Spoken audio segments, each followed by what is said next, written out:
The very notion seems preposterous. Everyone knows that castles are made of stone, but that wasn't always the case. There was once a time when the English built castles with wood. These medieval structures are long gone. Their timbers have either been replaced with lasting stone, or the wood has simply disintegrated with all the other ashes of time. But for several hundred years in England's history, from the time of the Norman conquest in 1066 to the pathetic reign of Edward II in the 1300s, castles made of timber were ubiquitous. Military necessity dictated their creation. Social standing dominated their architecture. Some were modest fortresses or frontier outposts. Others were of grand design, and many were disguised to look like stone. Their first purpose was to protect knights and their horses, but soon they housed entire communities, some of which became the cities of modern England. Though they were not temporary structures, little evidence remains to chronicle the existence of these majestic timber castles. Nothing but mounds and ditches in the countryside. But once upon a time, lords and ladies lived in castles of wood.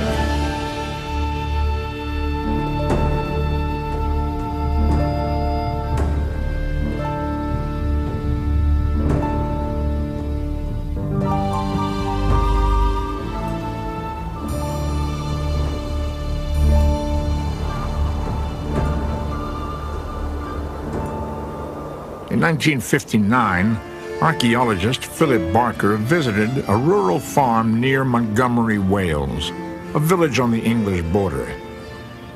The farm itself was undistinguished, but for a modest grass-covered hill. It was cone-shaped and about 25 feet high.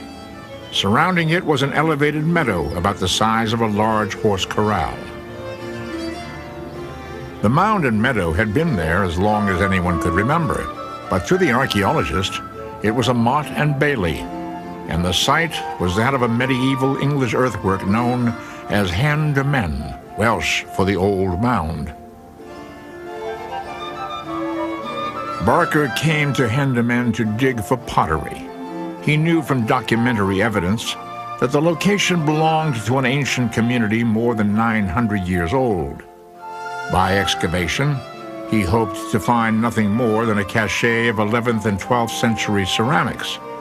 But what he found at Hen de Men went far beyond his imagination.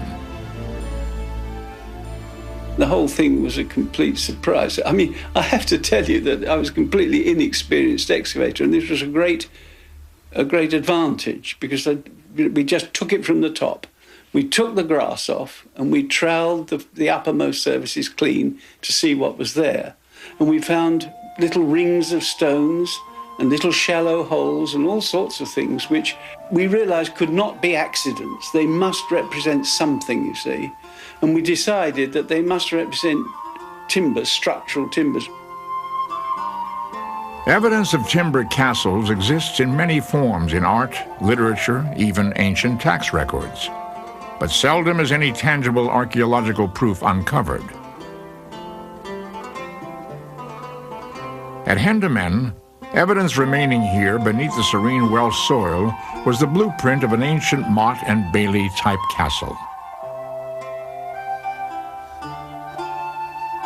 Motte and bailey is a type of earthwork castle that was introduced by the Normans into England and Wales from the time of the Norman conquest onwards, 1066. And the motte refers to a large, almost Christmas pudding-shaped mound, like a giant molehill. And the bailey is the defended courtyard, which is set below the motte, so it's two component parts. Atop the motte was a palisade with some form of timber tower, which may have served as the main private residence of the castle. The bailey contained attendant buildings such as chapels, stables, and kitchens. A motte bridge connected the two. It was usually protected by a guard tower. To find the site of a motte and bailey castle in Great Britain is not unusual. There are hundreds throughout the United Kingdom. But Hendemen was unique, untouched by modern civilization. We found that, very remarkably, the site hadn't been ploughed or destroyed in any way since it was abandoned, which we eventually found was about 1300. So it was a beautifully intact site, which we were able to dissect over a period of some 25 years. From 1960 until 1985, Barker and his team peeled away the layers of time, slowly finding pieces to an ancient puzzle.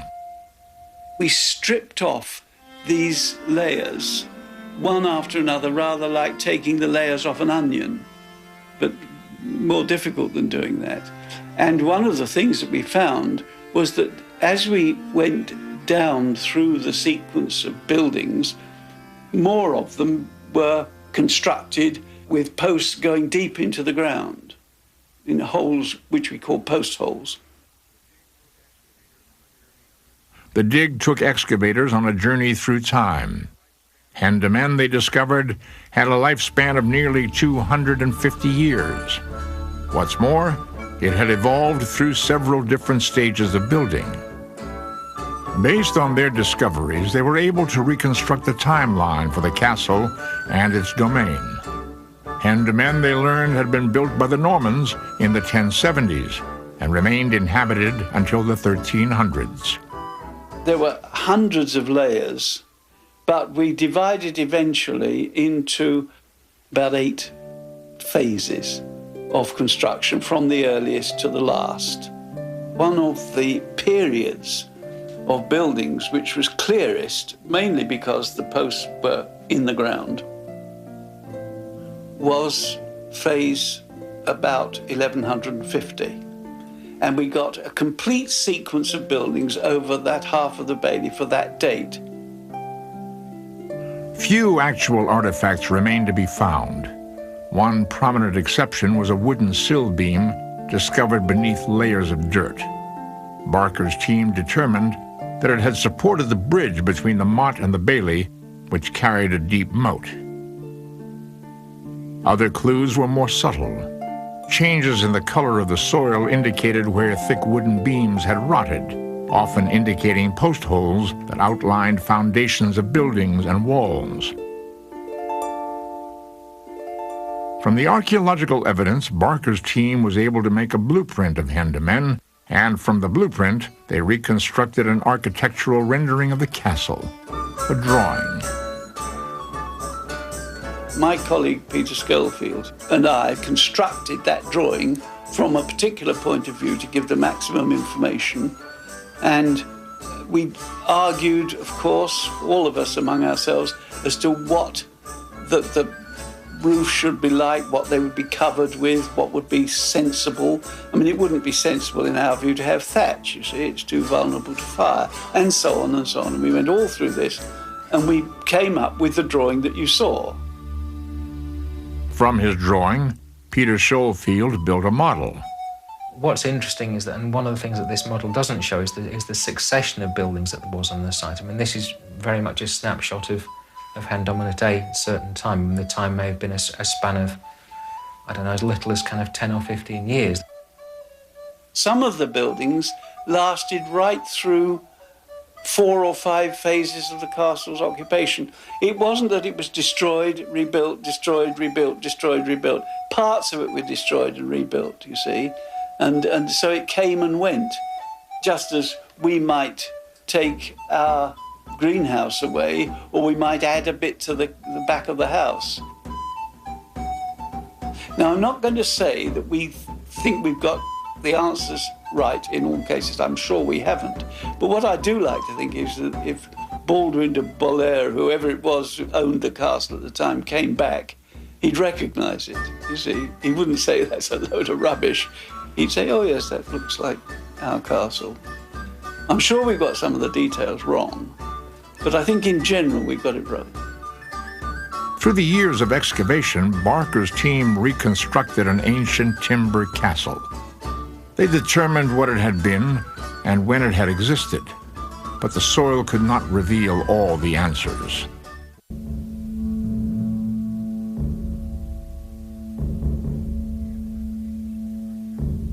The advent of English timber castles can probably be traced to the events of October 14th, 1066.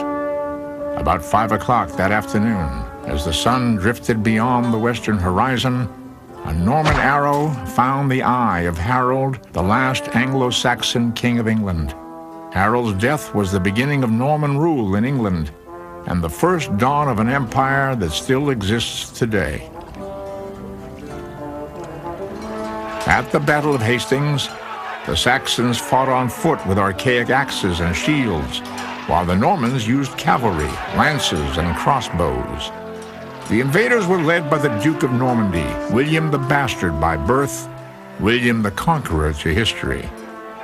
Armed with a papal decree naming him rightful heir to the English throne, along with the most advanced army the world had ever seen, William conquered England that October day, and on Christmas, he was crowned King William I in Westminster Abbey. Very quickly, the Normans set about defending their conquered island. In a land teeming with oak, they built timber fortresses atop mounds of earth, surrounded by palisades and imposing ramparts, Motte and Bailey-type castles. One enduring mystery is, where did this Motte and Bailey design originate? We still don't really know how the castle and the Motte and Bailey originated. It seemed to be probably in the France area, perhaps in the 10th century, early 11th. It has been argued that the sort of Normans didn't build mottes till they came to this country, but that isn't generally accepted. Well, there's a bit of difficulty about this. We're not quite sure. It's been disputed for some time whether, in fact, it was created in Normandy or in other parts of northwest Europe and brought to England after the Norman conquest. The most vexing piece of evidence is found in the La Tapisserie de la Reine Mathilde, the Bayeux Tapestry. This expansive 11th century quilt tells the story of William's conquest of England, and it suggests that the Normans were building mottes in Normandy before the conquest. It was designed, embroidered, probably 10, 15 years after the conquest. You've got to remember, it's a bit of propaganda. It's not an objective documentary account of the conquest. So I would be very reluctant to say that the Normans really knew all about Motte and Bailey castles at least 2 years before the conquest, just because they turn up on a tapestry made 10 years after the conquest. And one thing is for sure, if they did know about Motte and Bailey castles, they surely weren't building them all over Normandy. They were evolving their castle building during the actual years of conquest. Within about 5 years, from 1066 onwards, they had devised a sort of castle which none of them had built anywhere else before. The Motte and Bailey Castle was a product of the process of conquering England. What is safely deduced in the evolution of the Motte and Bailey Castle is that the Bailey came first. At the time of the conquest, a motte isn't much use to you. The Normans have put their emphasis, they put their money into their cavalry. Expensively armoured knights on expensively trained horses, which must be protected. So the first thing you've got to put up at the time of conquest is protective horse corrals. Those are the first castles. They are simple enclosures within which a knight can get off his horse and take off his chainmail in safety.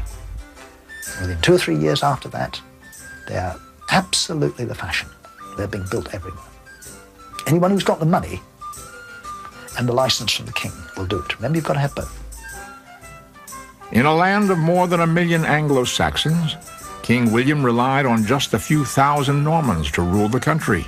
He did so by embracing the existing Saxon feudal system of land ownership, but he installed his own lords and vassals. In theory, all of England belonged to the king. He retained a portion for himself, but divided the remainder among his most important followers. They, in turn, kept a portion for themselves, then parceled out remainders to their loyal followers. This process often sifted through 3 or 4 stages. The parcel of land was known as the fief. The donor of the land was the lord, and the recipient the vassal. Within this hierarchy, William I consolidated his claim to all of England and defended it by giving land based on military service. It therefore transpired that the first English lords after 1066 were the Knights of the Conquest. As the Normans took over the various manors and lands in England and on the edge of Wales, they built castles to hold them down, and we believe, we're pretty certain, that our castle at Montgomery was built about 1070 or 1071, which is within 4 years of the conquest, you see. Before 1066, Montgomery in Wales did not exist. Only the River Severn snaking through an idyllic valley on the border of England and Wales. It was beautiful, rich farm country. But it was also an ancient route of invasion. Fearing Welsh marauders, William needed to secure the border. In about 1070, the Welsh border was divided into 3 more or less equal areas and given to 3 of William the Conqueror's henchmen. And the man who was given the central portion, that is, and was made Earl of Shrewsbury, was a man called Roger de Montgomery, who came from Montgomery in the Calvados region of Normandy.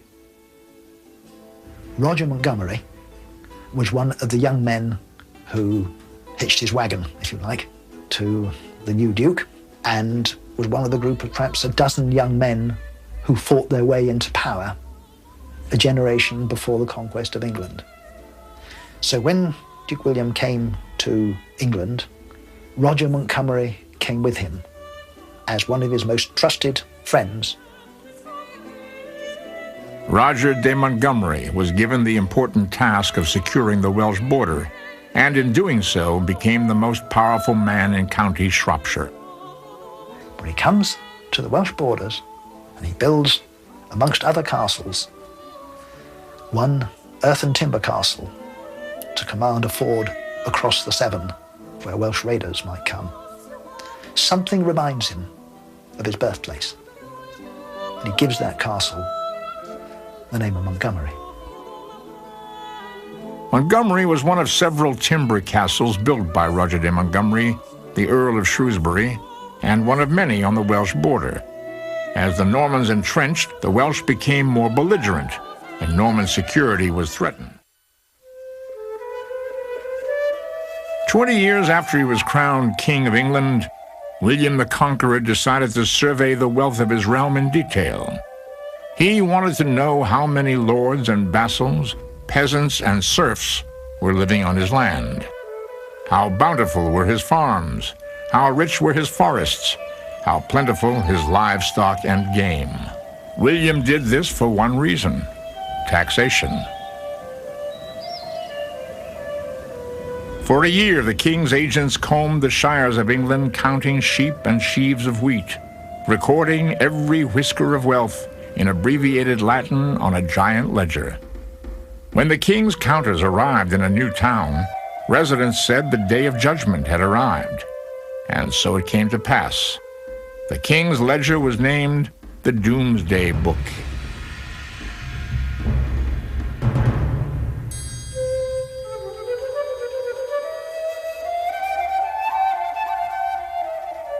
So very narrowly did he have it investigated, that there was no single hide, nor a yard of land, nor indeed one ox, nor one cow, nor one pig which was there left out, and not put down in his record. The Anglo-Saxon Chronicles.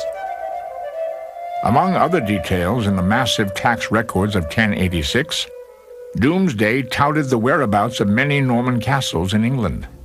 There was the White Tower of London,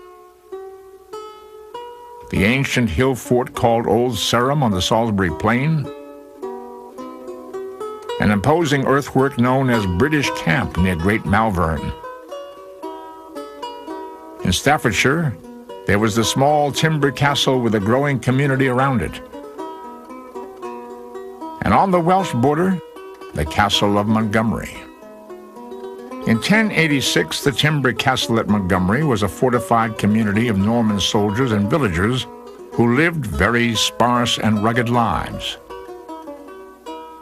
They were highly intelligent and may have been very appreciative of things which we can't possibly dig up.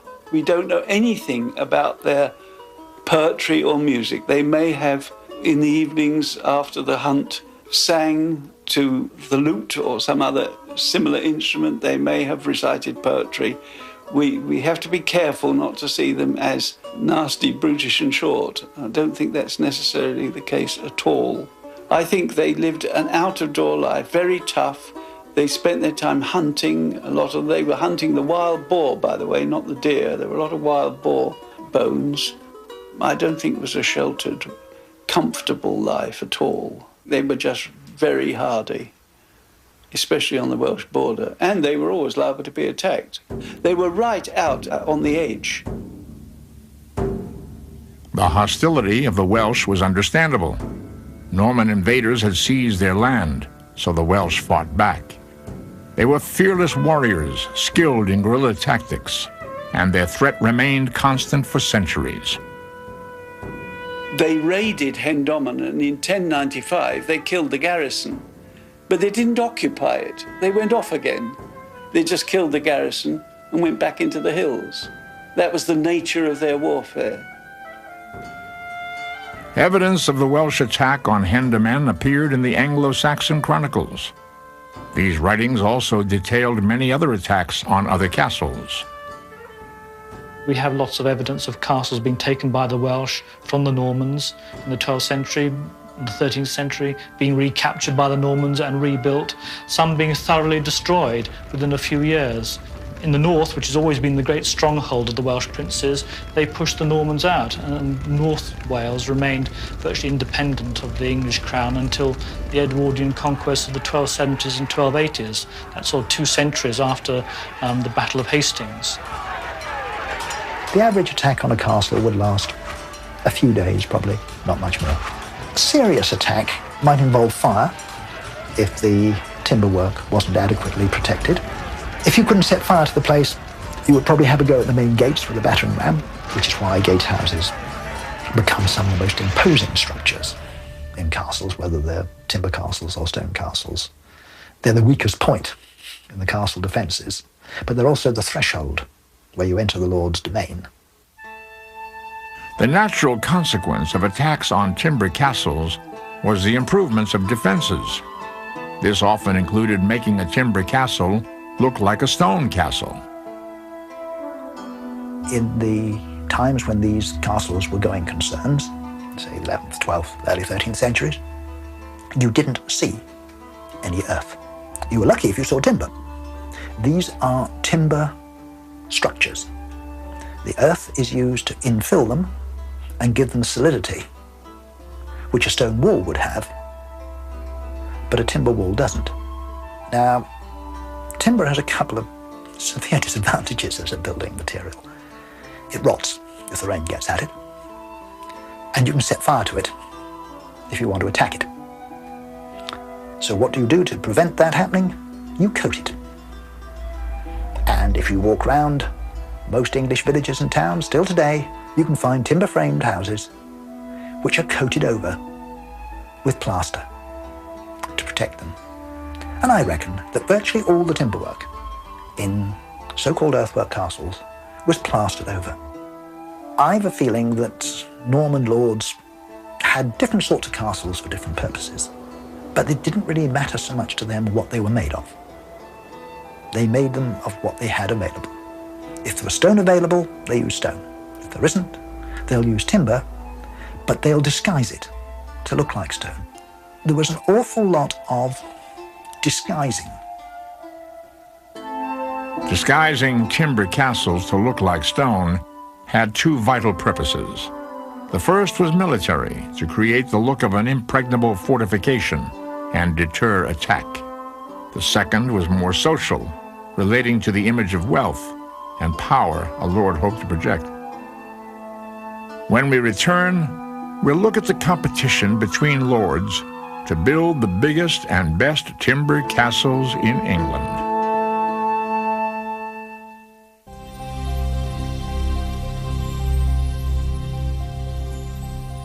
The proliferation of timber castles was a phenomenon in Norman England. But at the same time, other events were shaping the future of the modern world. By the year 1100, the colonization of Polynesia had begun, as South American sailors explored the pristine waters of the South Pacific. In 1103, the first fireworks appeared in China. And in 1137, the high clerics of the Holy Roman Empire began building St. Stephen's Cathedral in the heart of Vienna.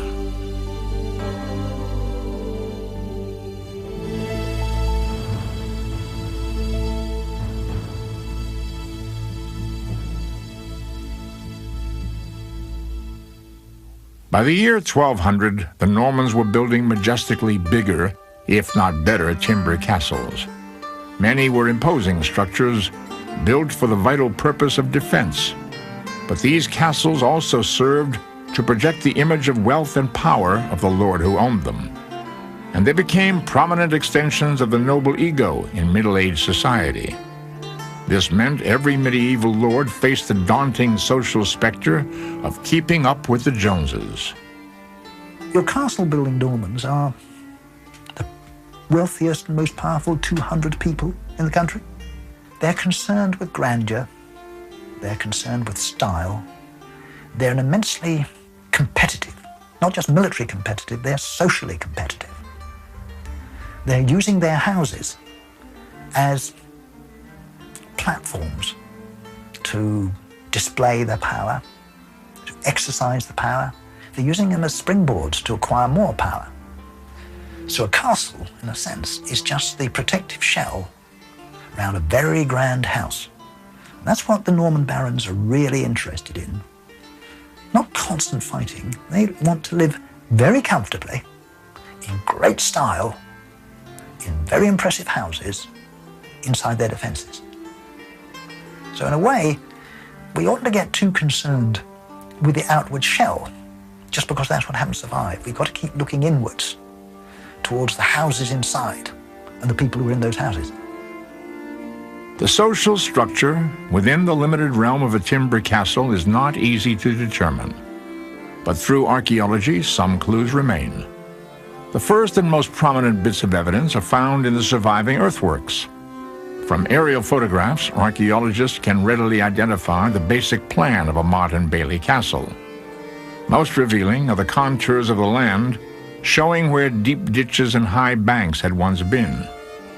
These, combined with archaeological findings, give a good picture of the landscape of the time. The earthworks of Stafford Castle provide a good example. Located to the north of present-day Birmingham in England, Stafford offers archaeologists and historians a good chance to study the social hierarchy within a timber castle. Until recently, little was known about Stafford, other than the fact that it had a crumbling 19th century manor house on top of its motte. In the 1980s, a small portion of the site was excavated. Stafford is an important castle. It's just outside the modern town of Stafford. We're not too certain what happened on the top of the motte, because that got replaced in, I think, the 14th century by a stone tower, which was later developed into a sort of country house, I think, in the 19th century. But enough was excavated for a whole series of reconstructions to be made. A lot of it must be hypothetical, because only small sections of the castle were excavated. Some of the excavations give some idea of what the defences were like in one area, how the town or the village and the castle fitted into the local settlement. The diggers learned that Stafford had once been a massive timber community containing an enormous motte and at least 3 baileys. The innermost bailey housed the most important people to the lord: his bishop, his lieutenants, cooks, wards, and stable attendants. The middle bailey was larger. It housed the craftsmen of the community, including highly skilled carpenters who were paid to build the timber castles. The outer bailey was the largest of the three comprising the village.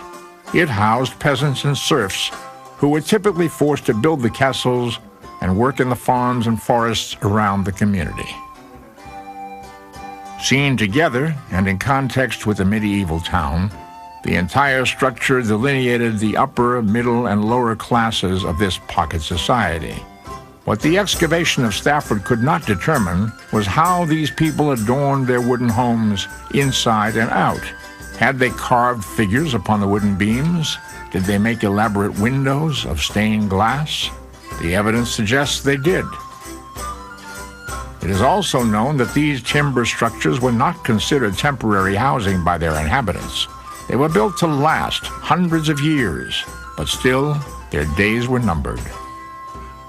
It's a mistake to think of timber as being a temporary method of construction. I mean, it's clear that they thought of them as permanent within their lifetimes or within their 2 or 3 lifetimes.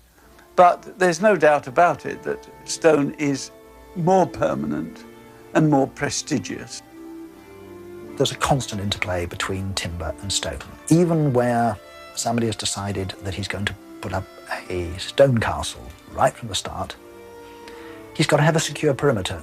Well, he organises the supplies coming in, the stone being dumped, cut, foundations dug. Now that will take place behind temporary defences.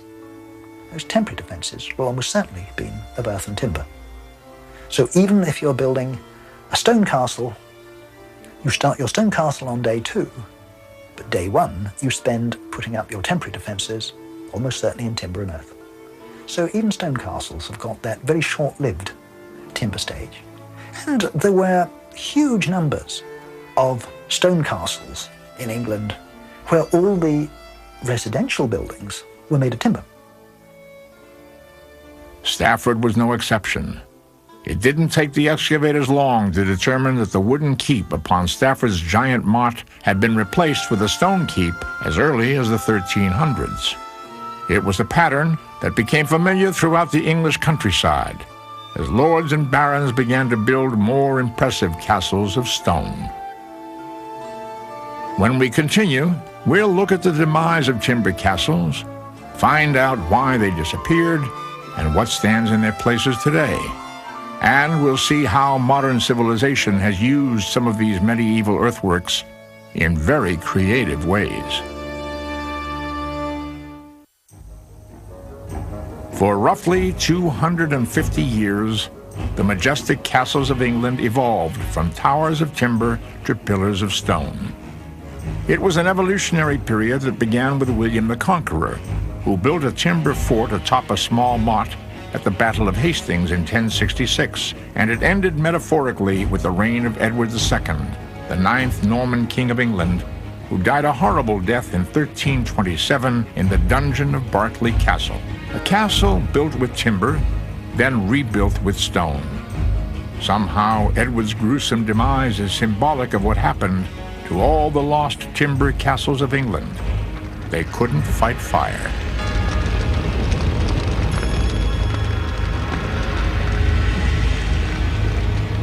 As a building material, oak was perfect for timber castles. It was abundant in the forests of England, easy to cut when green, pliable to work, and solid as stone with age. It was handsome when polished, watertight when maintained, but for all its inherent beauty and strength, oak was fatally flawed. Ultimately, it was fire, or the fear of fire, that felled the timber castles of England. Some actually burned down, others were abandoned, left to rot, and many were refitted with stone. By the 1300s, few, if any, Norman lords were building new timber castles. The noble structures at Montgomery in Wales are good examples of the transition from timber to stone. Sometime in the mid to late 1200s, the Lord of Montgomery decided to build a new castle. He chose a better site on a bigger hill and built a majestic castle completely of stone.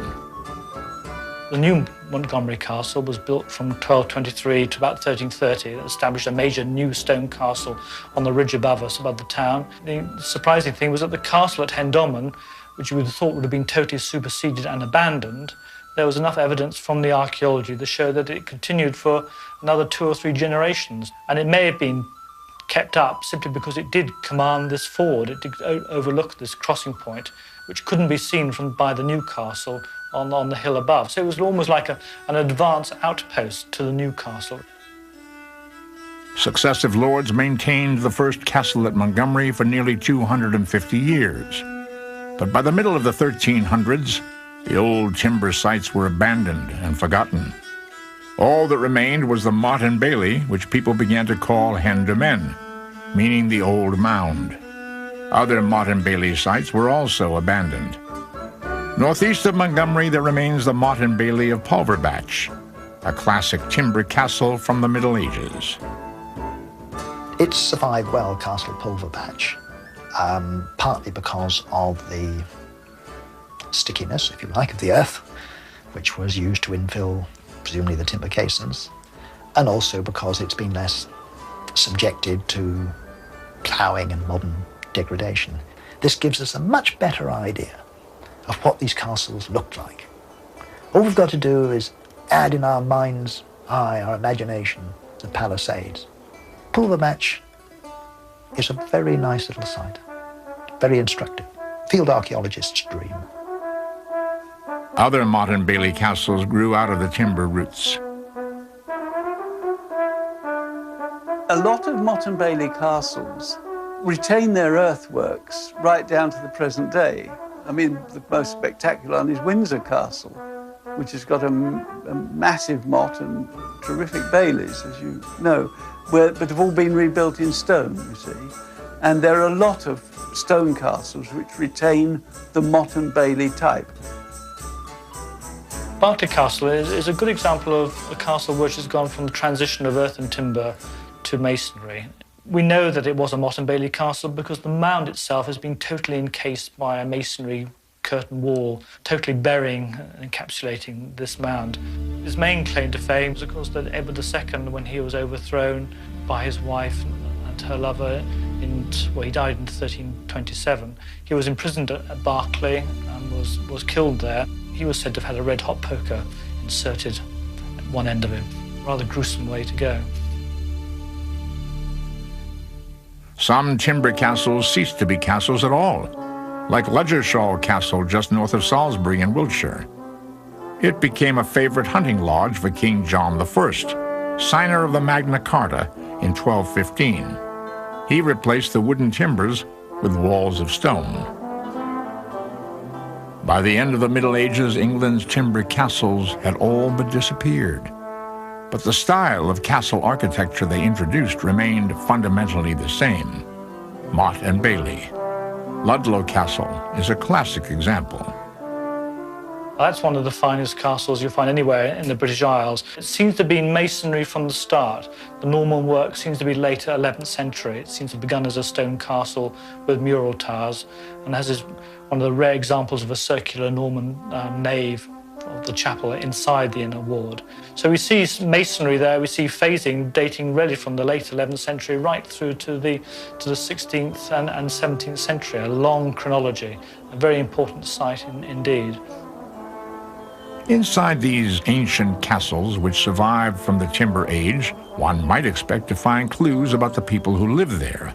But too often, the most meaningful human evidence has vanished. You go to many stone castles, they have an image like a crab shell on a beach, you know? You walk the beach, you find the crab shell, and it looks complete, except that the animal that's inside, that made it live, move, it's gone. It's soft, it's rotted. Now, with a castle, you may stand outside and its walls appear complete. The towers are there, even the battlements may survive on the top of the walls. You go inside, the family that lived there isn't there anymore. All that heart of the castle is gone. Stafford is typical. Even though the timber keep was modernized with a massive stone structure, the community still drifted away from the hilltops sometime in the 1400s. It remained strategically important, but socially it ceased to serve any human purpose once its timber dwellings were abandoned. The same occurred in places like Montgomery. Castle denizens eventually left the safety of the earthworks and formed communities that comprised the cities of modern England. The same can't be said of timber castles, where nothing but moats, ditches, and baileys remain. Probably the most enduring mystery is, where did the people all go?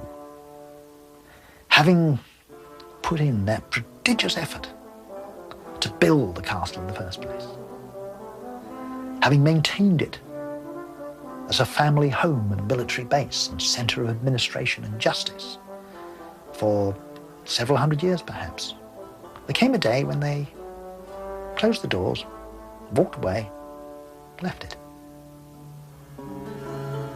Oddly enough, the people who left the castles did not leave their communities.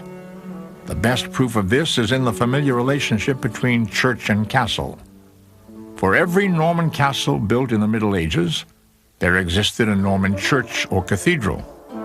The tiles are still on the roof, the stained glass is still in the windows, and the statues remain in the great halls which are used today just as they were hundreds of years ago. But walk 50 yards the other way, and there is the ancient castle, which has been nothing but a ruin for 500 years.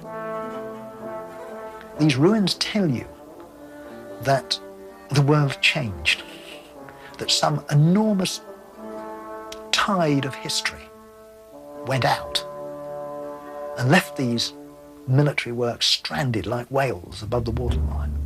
But that, in a way, is the mystery. It's the most evocative part of any castle, whether it's a stone castle, which still gives a very clear impression of what it was like in its grandeur, or whether it's an earthwork castle, where you have to work much harder to visualize the grandeur. They were the family homes of their Norman lords, and it's trying to pick up the feeling of family use. It's standing there in the nettle-grown ditches, trying to hear the voices of the Norman owners and their wives and families. That, for me, is the real mystery. While archaeologists and historians continue to ponder these timeless questions, modern civilization is content to put some ancient timber castles to contemporary use. Several miles south of Montgomery in Wales, there is a centuries-old motte and bailey that has been converted to a golf course. Where a wooden tower once stood on the motte, there is now an elevated golf tee. And upon the generous bailey, where medieval people used to live, there are 2 putting greens. Little could the Norman lords of the Middle Ages know that their imposing fortifications would become platforms for modern recreation.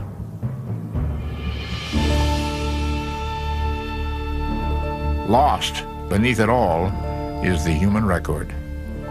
The inhabitants of so many timber castles left us so few clues about the way they lived and died.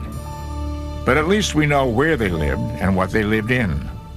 The timbers may be gone, the moats eroded, the bailey plowed, the ditches filled, but the romantic history of England's lost timber castles will linger so long as the sun keeps rising on the British Empire. It spread throughout India, Asia, and the Middle East. There was no way to fight it. It was an invisible enemy. Over 600 years ago, the Black Death split Europe in half. The ones who died and the ones who awaited their turn. The plague. Tonight. English earthwork known as Hen de Men, Welsh for the Old Mound. Barker came to Hen de Men to dig for pottery. He knew from documentary evidence that the location belonged to an ancient community more than 900 years old. By excavation, he hoped to find nothing more than a cache of 11th and 12th century ceramics. But what he found at Hen de Men went far beyond his imagination. The whole thing was a complete surprise. I mean, I have to tell you that I was a completely inexperienced excavator, and this was a great advantage, because we just took it from the top. We took the grass off and we troweled the uppermost surfaces clean to see what was there. And we found little rings of stones and little shallow holes and all sorts of things which we realised could not be accidents. They must represent something, you see. And we decided that they must represent timbers, structural timbers. Evidence of timber castles exists in many forms in art, literature, even ancient, is not unusual. There are hundreds throughout the United Kingdom. But Hen de Men was unique, untouched by modern civilization. We found that, very remarkably, the site hadn't been ploughed or destroyed in any way since it was abandoned, which we eventually found was about 1300. So it was a beautifully intact site, which we were able to dissect over a period of some 25 years. From 1960 until 1985, Barker and his team peeled away the layers of time, slowly finding pieces to an ancient puzzle. We stripped off these layers, one after another, rather like taking the layers off an onion, but more difficult than doing that. And one of the things that we found was that as we went down through the sequence of buildings, more of them were constructed with posts going deep into the ground, in holes which we call post holes. The dig took excavators on a journey through time. Though they were not temporary structures, little evidence remains to chronicle the existence of these majestic timber castles. Nothing but mounds and ditches in the countryside. But once upon a time, lords and ladies lived in castles of wood.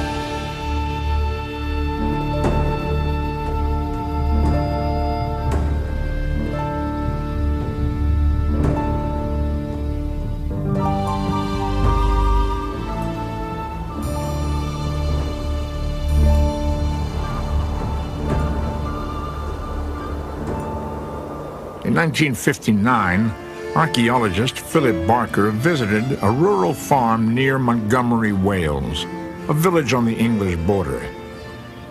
The farm itself was undistinguished, but for a modest grass-covered hill. It was cone-shaped and about 25 feet high. Surrounding it was an elevated meadow about the size of a large horse corral.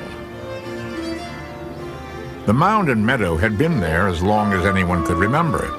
But to the archaeologist, it was a motte and bailey, and the site was that of a medieval tax records. But seldom is any tangible archaeological proof uncovered. At Hen de Men, evidence remaining here beneath the serene Welsh soil was the blueprint of an ancient motte and bailey type castle. Motte and bailey is a type of earthwork castle that was introduced by the Normans into England and Wales from the time of the Norman conquest onwards, 1066. And the motte refers to a large, almost Christmas pudding-shaped mound, like a giant molehill. And the bailey is the defended courtyard, which is set below the motte, so it's two component parts. Atop the motte was a palisade with some form of timber tower, which may have served as the main private residence of the castle. The bailey contained attendant buildings such as chapels, stables, and kitchens. A motte bridge connected the two. It was usually protected by a guard tower. To find the site of a motte and bailey castle in Great Britain, the very notion seems preposterous. Everyone knows that castles are made of stone. But that wasn't always the case. There was once a time when the English built castles with wood. These medieval structures are long gone. Their timbers have either been replaced with lasting stone, or the wood has simply disintegrated with all the other ashes of time. But for several hundred years in England's history, from the time of the Norman conquest in 1066 to the pathetic reign of Edward II in the 1300s, castles made of timber were ubiquitous. Military necessity dictated their creation. Social standing dominated their architecture. Some were modest fortresses or frontier outposts. Others were of grand design, and many were disguised to look like stone. Their first purpose was to protect knights and their horses, but soon they housed entire communities, some of which became the cities of modern England.